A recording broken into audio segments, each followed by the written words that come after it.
Welcome back. Here is video 5. Just one more to go.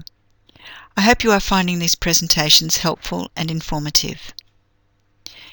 In this video, you will learn about the things you must take into account in making decisions about the future care of your children.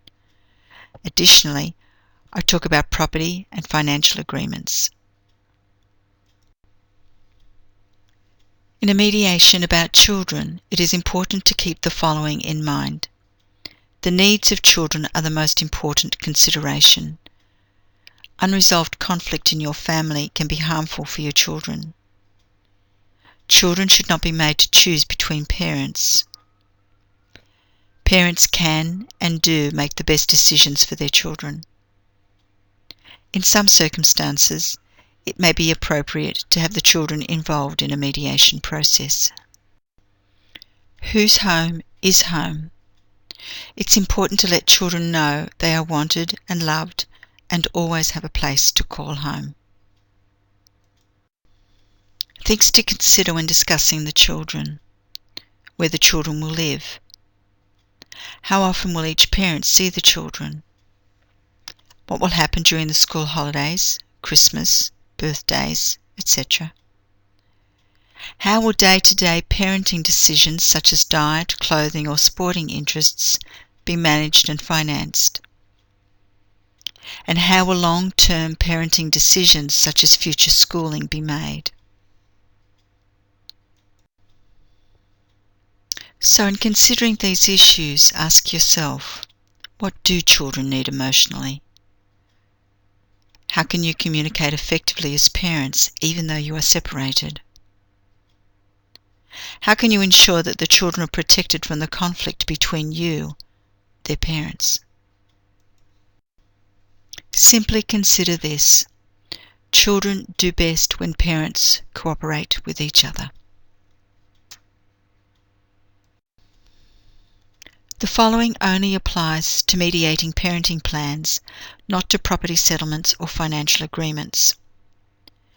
In the event that agreement cannot be found, or one person refuses to attend mediation regarding children's issues, then the other person may request a Section 60I certificate. With this certificate, you are able to make an application directly to the Family Court of Australia to hear your requests. Liddy is able to issue these certificates as a registered family dispute resolution practitioner with the Australian Attorney General's Department. If you are not sure what this is about, or whether you might be eligible, give us a call and we'll explain this to you further. I've already mentioned that sometimes children may be included in the mediation process, so here's a bit more about how that happens. Sometimes children, especially older children and adolescents, like to be a part of mediation and request to have a say about their living or care arrangements. The way children are brought into mediation is via a separate child consultation. As we pride ourselves on being a child-inclusive practice, Liddy has been trained to interview children especially for this purpose. She will discuss with them what is happening and explain the mediation process to them. She also listens to any concerns they might have about what is happening at home and will feed back to the parents any particular messages the children might wish her to pass on. The only requirement here is that prior to the children being brought into mediation, both parents have given written consent for this to happen. Here are some further questions for you to consider as you separate from each other. What happens to the family home? If you decide to sell it, how will you do this? For example, who will put it on the market? What real estate agent will you use? And at what price will you set it? What will happen to the proceeds of that sale? Will one person buy the other out? Who will pay the bills and the mortgage in the interim? And what happens to your other assets, such as cars, boats, caravan or other investment properties? And how will your super or other cash assets be split? All of these are worth considering before you enter into a mediation process.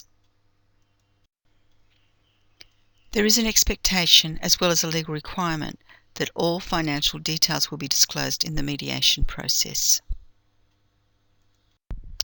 For a mediation regarding property, we give you a financial details form which we will ask you to complete before proceeding with mediation.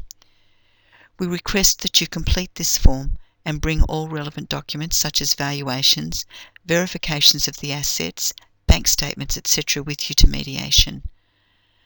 Come to mediation with an open mind to be flexible, creative, and be open to generating as many options as possible. We recommend you seek legal advice about your situation before your actual mediation and before signing any agreement. We will inform you of the best time to do this, so you don't need to do it before your introductory session. Here are some things to consider when preparing a financial agreement. This is different from a property agreement in that it relates to the management of the ongoing costs of maintaining your family into the future. So, how will you and your partner support yourselves and the children? What will happen to joint accounts? How will you structure your ongoing costs regarding who pays for what? What will happen to the furniture and furnishings, sporting equipment, and other assets that do not have any significant monetary value?